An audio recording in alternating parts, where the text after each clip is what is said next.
now call the Monday, December 11th, 2023 meeting to order. Roll call, please. Mr. Bosso. Here. Ms. Martindale. Here. Mr. Schreiner. Here. Mr. Caldwell. Here. Can you have a motion to adopt tonight's agenda? So move, Schreiner. Sarah, can you have a second? I'll second. Ms. Martindale, any changes to the agenda? Hearing none, roll call, please. Mr. Schreiner. Yes. Ms. Martindale. Yes. Mr. Bosso. Yes. Mr. Caldwell. Yes. It's recommended that the Board of Education approve the meeting minutes for November 20th, 2023. Can I have a motion on that, please? So move. Ms. Bosso, can I have a second? I'll He's not second. here, you Let's guys. go to second. It's not coming from this side. I'll second. Thank you, ma'am. Any additions or corrections to the minutes? Hearing none, roll call, please. Mr. Bosso. Yes. Ms. Martindale. Yes. Mr. Schreiner. Yes. Mr. Caldwell. See, we all miss it. Yes. Any board reports? Hearing none. Next, we'll go to public participation relevant to agenda items. None? Great. Now we'll have our legislative liaison report from Vice President Schreiner. Thank you, President Caldwell. I'm certain that there are lots happening at the State House, and they will be going to their holiday recess soon. I've chosen a couple items that I will highlight this evening. In the week of December 4th, the Senate confirmed Steve Dakin as the inaugural director of the Department of Education and Workforce by a vote of 25-6, which you've heard about, I'm sure. The Senate also passed an amended version of House Bill 187, which I'll speak about a little more in a second, by a vote of 29-2. The bill will return to the House for a concurrence vote, which could occur as soon as December 13th, which is this Wednesday. Prior to the passage, the Senate Ways and Means Committee accepted a substitute bill, which made significant changes to this important bill. The bill contains an emergency clause, allowing it to go into immediate effect once signed by the governor. The bill also contains an appropriation. This provides Governor Mike DeWine the ability to exercise line item veto authority on any provision in that bill.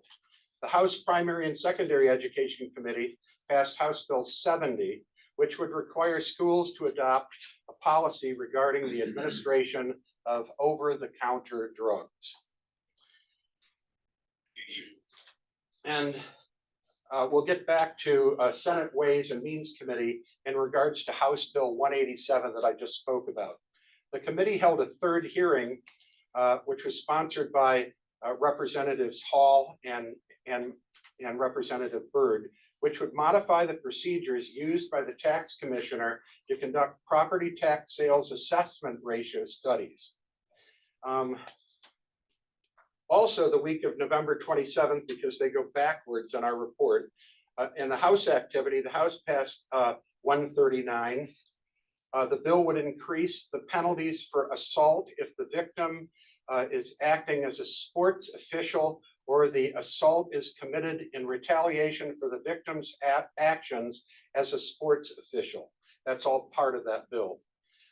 House Primary and Secondary Education Committee, the committee passed Senate Bill 17, which would require the state board to update the standards and model curriculum for financial literacy and entrepreneurship in grades 9 through 12 to include free market capitalism content. That ends my report, Mr. President, for the final time. Thanks, sir. Next, we'll have our Student Staff and Achievement Liaison Report. Ms. Martindale.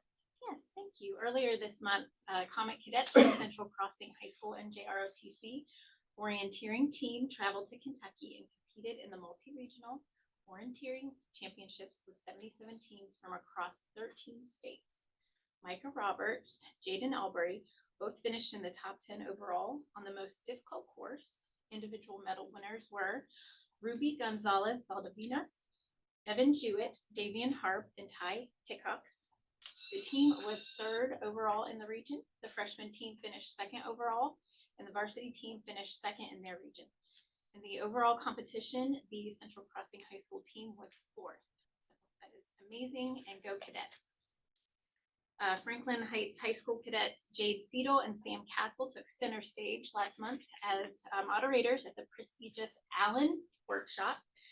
Allen is short for the Assembly on Literature for Adolescents of NCTE and promotes communication and cooperation among all individuals who have special interest in adolescent literature, presents programs and conferences on the subject, and promotes and increases the number of articles and publications devoted to it. Next weekend, Central Crossing High School's NJROTC will hold a ceremony at Concord Cemetery with 751 veterans in attendance for their Wreaths Across America presentation. The Central Crossing Cadets raised over $13,000 to facilitate this honor for fallen United States servicemen and women. And that wraps up my. Next, we'll go to items for action, fiscal and operational management. Mr. Poston. Thank you, Mr. President. Under fiscal and operational management this evening, we have 9 items for action. The first will be the revised permanent appropriations for the year 2023 to 2024. It's recommended the Board of Education approve those revised permanent appropriations. Item number 2, the investments and financial statements for November 2023. That'll be Exhibit X2 and X3. It's recommended the Board of, in accordance with Section 135.14 of the Ohio Revised Code, the Board of Education approved November's investments and cash position report for the month of November as submitted. Total investments, $340,299,369.83. Earnings interest month to date will be $1,270,042.29. Interest earnings year to date will be $6,625,873.14. Interest rates vary from 0.25% to 5.59%. Item number 3 is the payment of bills, Exhibit X4. It's recommended the Board of Education payment of bills according to the list of checks for the month of November 2023. Item number 4, donations, is Exhibit X5. It's recommended the Board of Education accept the donations of $6,886 detailed in that Exhibit X5 and authorize letters of appreciation to go out to all those donors. Thank you so much for that, donors. Item number 5, authorization to pay the bills in accordance with Section 5704.41 of the Ohio Revised Code, Exhibit X6. It's recommended the Board of Education authorize the treasurer to pay the bills for November, which were not processed in accordance with 5705.41 of the Ohio Revised Code. Item number 6 will be transfers. It's recommended the Board of Education approve the transfers as presented in X7. These 3 transfers are from the general fund that occur each December. They will go to the Qualified School Construction Bonds, the Southwestern Administrators Association, and also the Southwestern Educational Association School Enhancement Funds. Item number 7 is to set the date and time for the tax budget and organizational meeting. It's recommended that the Board of Education set the date and time for the tax budget hearing for fiscal year 2024-2025 on Monday, January 8th, 2024, with the organizational meeting immediately following.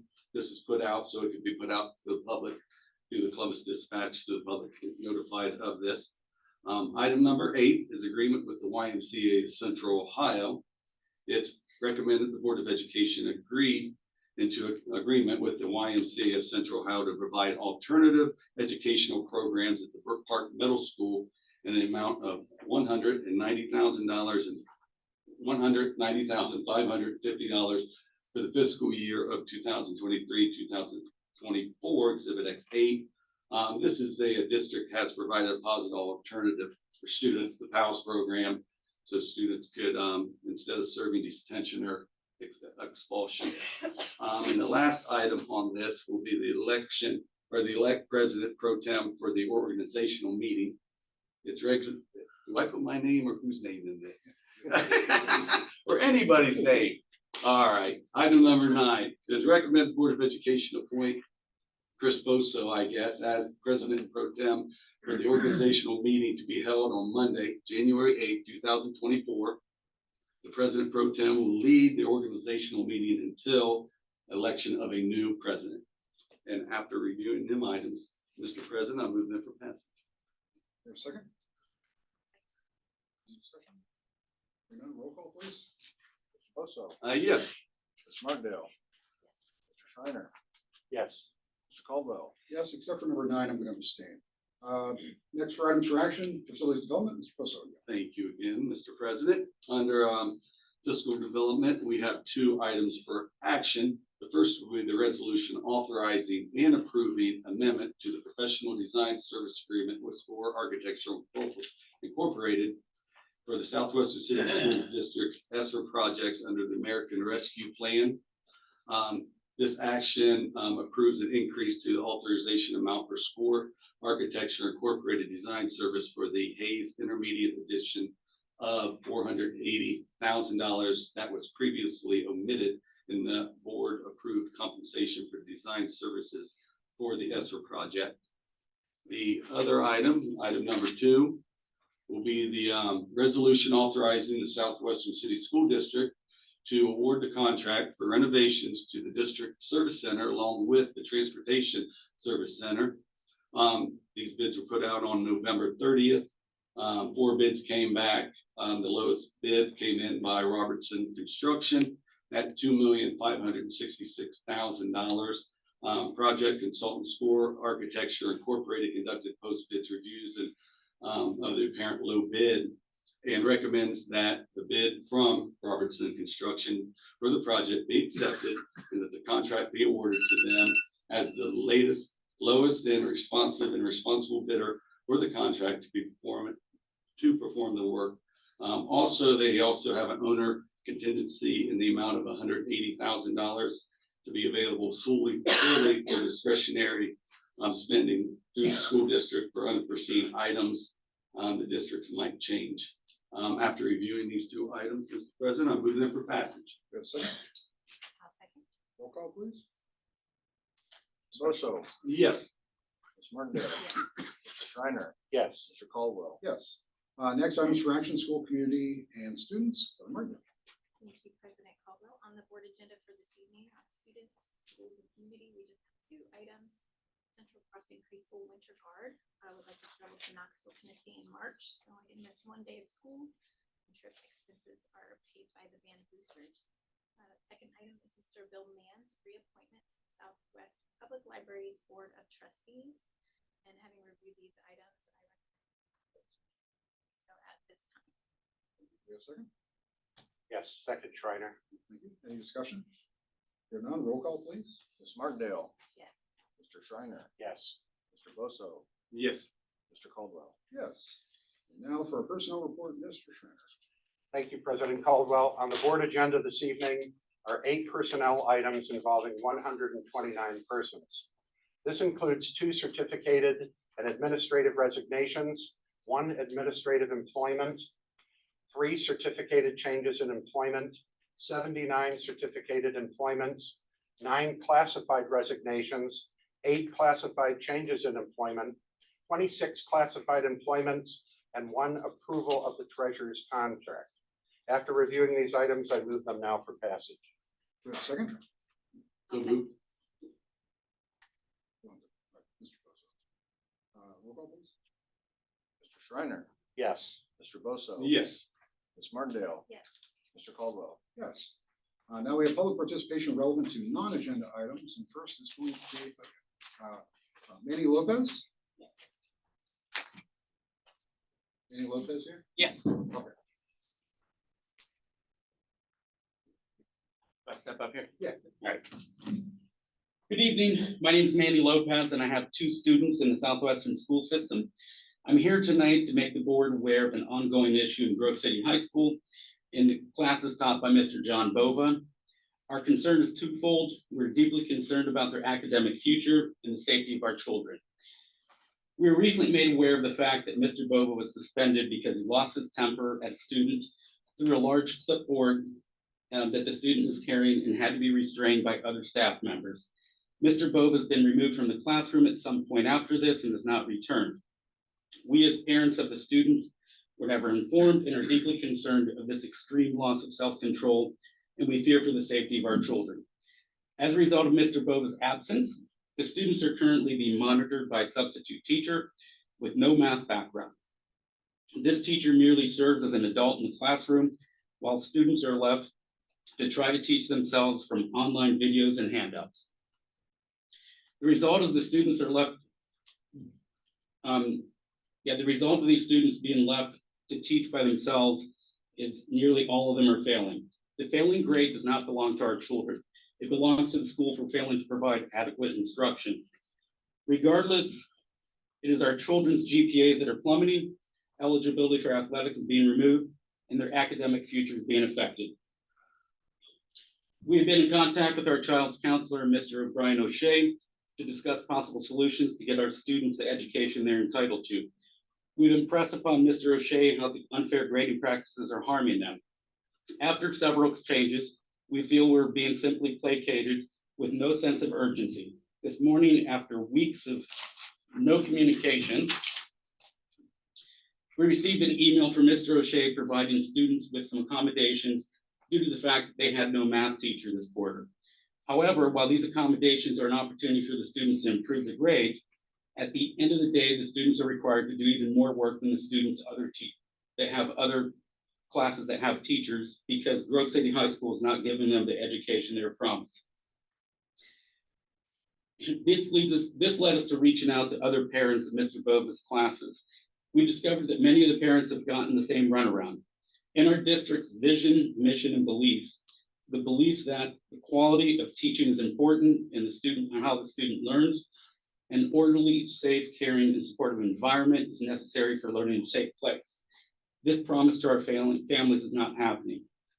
While we are aware the board has no oversight for school staff, they do, however, have oversight for Superintendent Bill Wise. Dr. Wise and Dr. Lusher have been contacted by several parents from our group regarding this matter and have taken no action. Of additional concern is the legal obligation the school system has to its students. Should there be any students who have an IEP or 504 plan in this classroom, it is in violation of the law. We have retained the law firm McGuire, Schneider, and Hasse to begin looking into this matter. One of the parents in our group made public records requests of Mr. Bova's records. Upon reading this, we became alarmed at the lack of concern, not just for our students' education, but their safety. In this document, there are 3 times where Mr. Bova was formally reprimanded. The first reprimand on file was an altercation with a student that escalated into an altercation with a staff member. During this altercation, he used profanity and yelled at the students and staff members. The second altercation, he was reprimanded for an altercation with a student that escalated to the level of physical altercation with them. The third, he put his hands on a female student. One of the big things is we were not told of this incident and Mr. Bova being suspended. I believe there's other incidents where he's thrown a desk last year and was suspended, but it's not part of this document. So at what point does Dr. Wise become alarmed at the fact that the teacher has a history spanning a number of years of losing control of his temper and attacking the student? When is it too far? When the teacher becomes enraged and brings a gun to school? The fact that the students in Mr. Bova's class are left without proper education due to his mental instability is an embarrassment to Southwestern City Schools. You're failing our students. Their required education and sweeping teachers' problems under the table, hoping that no one will become alarmed. We are not seeking to see Mr. Bova lose his job, but do have the expectations that extreme safety measures are put in place. In conclusion, I ask the board to take the time to investigate Dr. Wise's poor choices and whether or not the school has legally violated the obligation to their students. I ask that you ensure our students get the quality, safe education that you promised them. That's all. Thank you, Mr. Lopez. Next, we have Jeannie Spahn.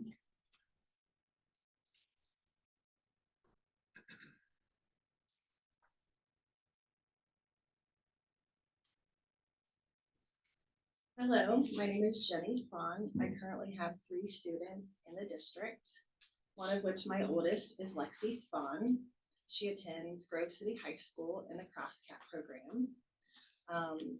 Lexi's actual high school of attendance is Central Crossing High School, but they do not offer the CrossCap special education program that Lexi attended since 6th grade. So the district made Franklin Heights High School Lexi's school of attendance. That was until October of 22, when the superintendent changed Lexi School of Attendance to Grove City High School. That was 6 weeks into the school year starting that was done. With that being said, it is clear that there are students within the district not attending their true school of attendance. Why? I'm certain there are situations that require this accommodation.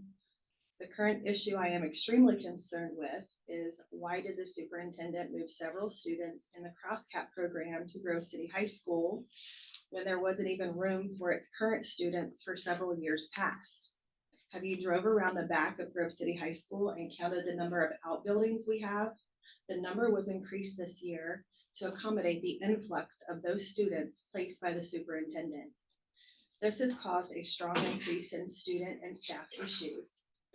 Why overcrowd an already overcrowded high school, potentially with a program of students that do not handle overcrowding due to diagnoses that they may have? This is not a conducive learning environment for them. This district has countless staff that show up every day to make a difference in a student's life, to make a positive impact on all of our students. This is extremely appreciated by myself and other parents in the district. Why is this district why isn't the district supporting our staff that we do have? Why are we constantly promoting that we are currently hiring aides, bus drivers, and various other vital staff? If this district had just stepped up at any point over the last several years and offered training and support to our current staff, we would not be in the dire need of vital staff as we are now. I just recently had Lexi's annual IEP meeting and inquired about the current situation that had happened in the CrossCat program. I was advised by the special education director that overall, it's a lot. There's a lot of special education CrossCat students in one building. So I mean, it's going fine. It's just, there's a lot of kids here. Okay, so I continue to inquire about Lexi's potential risk within the program, her risk of being exposed to students with severe behavioral issues and how it impacts the program. If the district had acquired maybe a behavioral therapist to assist the students that need behavioral intervention, because there's obviously a need within the program. I was advised by the special education director that she had no idea about what I was even talking about.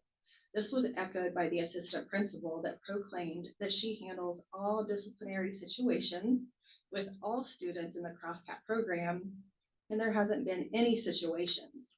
She really, too, had no idea what I was referring to. 2 administrators within the special education department had just advised me that everything was fine, that there had been 0 incidents. This was said in front of the Southwestern City School District's legal counsel. Yes, since all mistakes were made regarding Lexi, the district has refused to meet with me unless their lawyer is present. I'm sure you're asking yourself what everyone else asks me. What are they so afraid of? And getting back to the situation, I then asked these 2 administrators specifically why there is a special education aide out on leave due to being attacked and injured, not hurt, but injured by a student. Can you guess what they said? They are unable to comment. The assistant principal went as far to advise me that when situations like this occur, though, they clear the room to minimize the potential risk to other students and staff.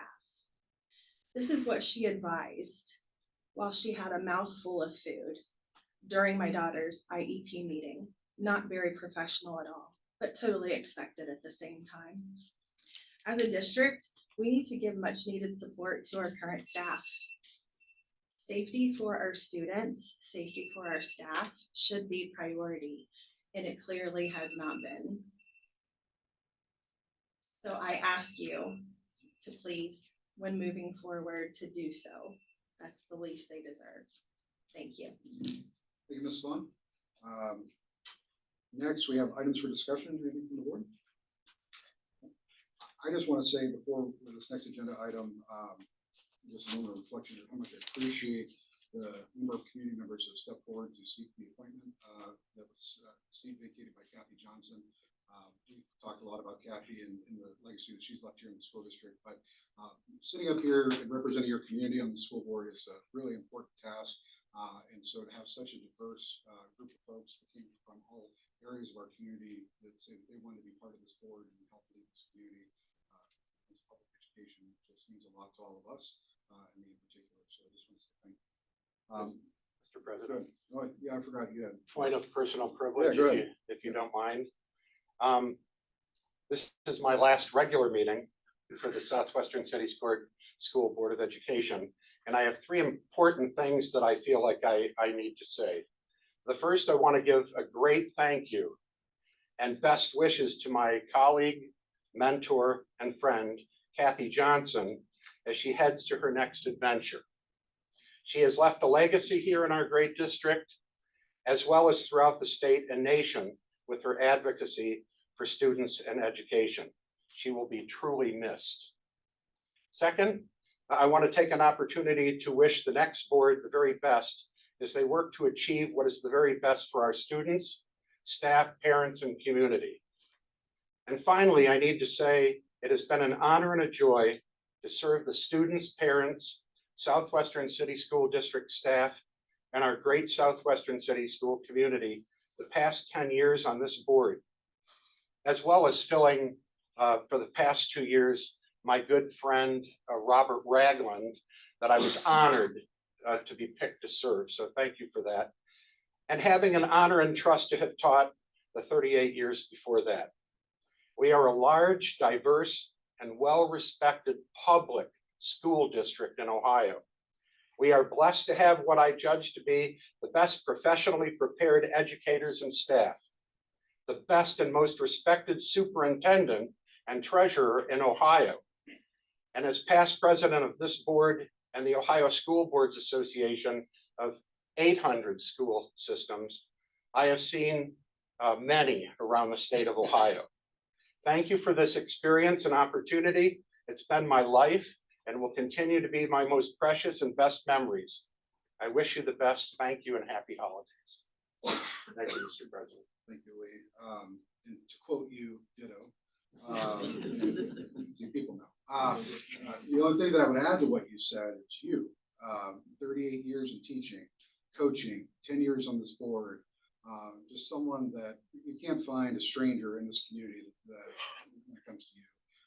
You've represented this board with compassion, dedication, but most of all, respect for all voices and all folks in our community. And it's been an honor to serve with you, and I just appreciate you, Lee. You're a rock solid guy. I wish you the best too. Ditto, Mr. President. My favorite Lee quote is ditto. All right, enough of that. Now back to executive. We're going to have a motion to. Sorry, let me start over.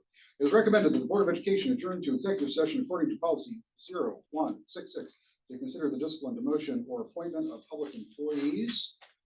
And we could have a motion to do so this time. So moved. Second, Shriner. First and second, any discussion? If there are none, roll call, please. Mr. Bosso. Yes. Mr. Shriner. Yes. Ms. Martindale. Mr. Caldwell. Yes. We do not anticipate any action coming back from executive session because we will be back tomorrow at 5 o'clock to do this all over again. We have a number of candidates that we're going to screen tonight, and we'll have a number of candidates we're going to screen tomorrow night. If we can reach a majority, we will make that announcement at the end of the Board of Education meeting tomorrow night. And we hope that we can go through those interviews quickly and have a resolution for it. So for folks who just, let's go through a couple of those details. If you are a candidate and you are interviewing, don't feel like you have to stay. What he really said to you is before 8 o'clock tomorrow night, you won't know anything. We anticipate it being 8 o'clock or after when that decision would be made tomorrow night. So don't feel compelled to sit here to show when you go into the interview, you're welcome to leave at that time. Likewise, if you have an interview tomorrow, you can come to your interview and come back to welcome. So that's kind of the way the process is. We'd like, for those of you who are interviewing, show up a few minutes before your interview time. And that way, if we're ahead of schedule, we can stay ahead of schedule.